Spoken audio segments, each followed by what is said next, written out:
สวัสดีครับวันนี้ก็เลิกงานมาถึงครับก็3 ทุ่มแล้วนะครับฝนลงเม็ดมาชุดใหญ่เลยนะครับมองทางเกือบไม่เห็นครับตกหนักมากก่อนจะเลิกงานไม่คิดว่าฝนมันจะมาตกแรงขนาดนี้นะครับตกแรงมากขับรถเร็วไม่ได้ครับต้องขับช้าๆมองทางไม่ค่อยเห็น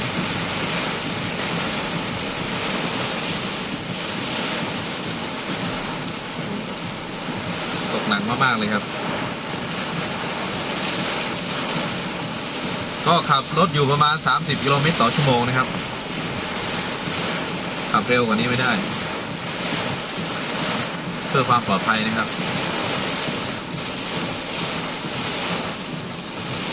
คันหน้าก็ขับไปเรื่อยๆนะครับไม่กล้าขับเร็วเพราะว่าฝนมันตกหนักมากมองทางไม่ค่อยเห็นนะครับ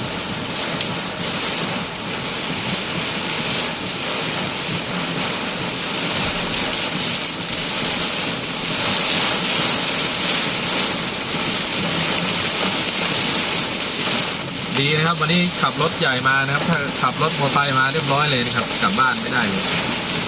ตกหนักมาก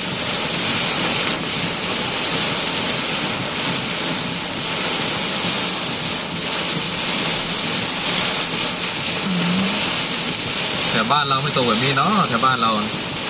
ตรงที่เขาทำนาฝนยังไม่ค่อยตกนะครับจะตกแต่ฝั่งแถวนิคมอุตสาหกรรมนะครับฝนจะตกบ่อยมาก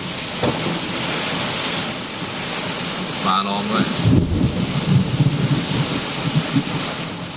ขับไปเรื่อยๆนะครับใช้ความเร็วก็20 กิโลเมตร30 กิโลเมตรต่อชั่วโมงนะครับใช้ความเร็วกว่านี้ไม่ได้นะครับขับขี่ด้วยความปลอดภัยเนี่ยครับ20 กิโลเมตรต่อชั่วโมงปลอดภัยไว้ก่อนครับ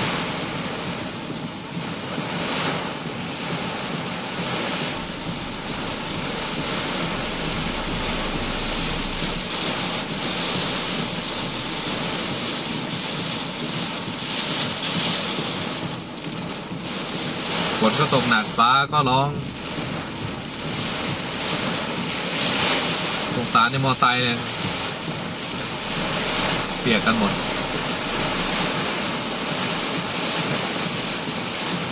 ชุดกันฝนก็ไม่มีครับมอไซค์ที่อยู่ข้างหน้าสงสารเหมือนกันนะครับขับรถตากฝนสู้ๆนะครับขอให้ขับขี่ด้วยความปลอดภัยถึงบ้านนะครับ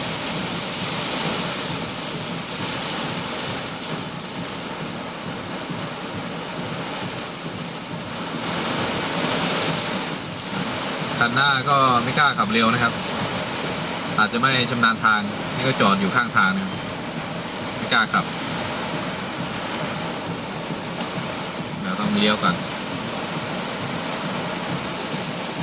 ไม่รู้ว่ารถเป็นไรครับเป็นจอดอยู่ขับมาแล้วก็จอดรถน่าจะมีปัญหา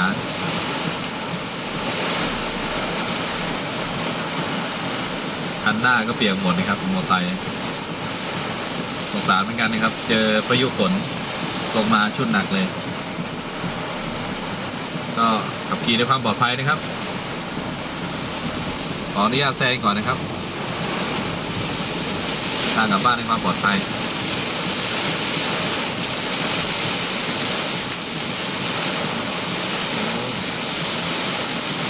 ตกหนักเกินตกมาชุดใหญ่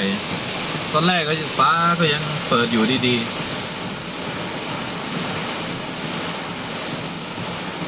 มาถึงโรงงานก็ฝนก็ลงเม็ดมาชุดใหญ่เลย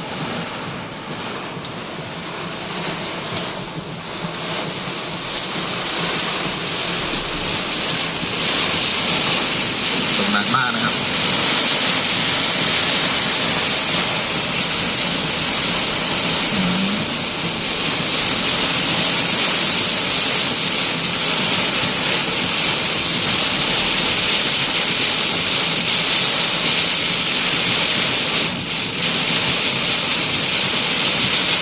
มองในกล้องแล้วก็มองภาพจริงมันคนละอย่างนะครับ ถ้าดูในภาพจริงอยู่ในรถขับรถเนี่ยมันจะมองไม่ค่อยเห็นครับฝนตกหนามากตกหนักมากที่ปัดน้ำฝนก็เปิดเต็มที่นะครับให้เร็วเต็มที่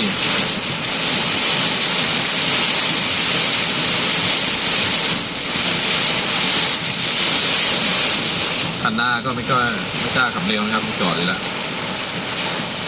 ไฟเลี้ยวก็ไม่เปิดด้วยโอ้มีสิ่งของกีดขวางข้างหน้านะครับไม่รู้ว่าเป็นอะไรขี่ด้วยความปลอดภัยนะครับโอ้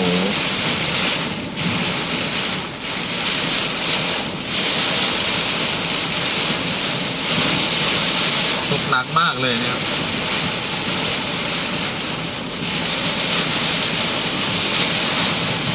ขับช้าๆความปลอดภัยโอ้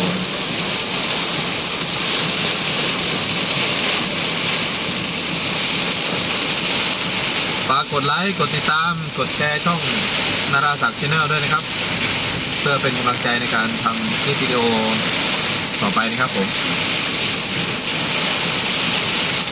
ช่วงนี้ก็ไม่ค่อยได้ลงคลิปทำกับข้าวนะครับติดงานเลิกงานดึกทุกวันนะครับ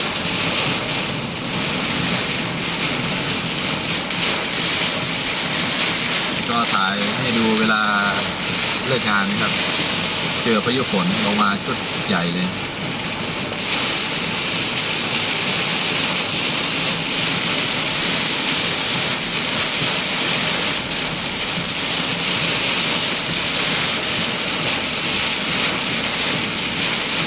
ขอบคุณทุกท่านที่เข้ามารับชมมากๆนะครับตอนนี้ผมก็ขับรถไปเรื่อยๆนะครับไม่ใช้ความเร็วมากก็ขับไปเรื่อยๆเพื่อความปลอดภัยนะครับขอบคุณทุกท่านที่เข้ามารับชมมากๆนะครับฝากกดไลค์กดแชร์กดติดตามช่องนาราศักดิ์ Channel ด้วยนะครับเพื่อเป็นกำลังใจในการทำคลิปวิดีโอใหม่ๆขึ้นมานะครับขอบคุณมากนะครับผมสวัสดีครับ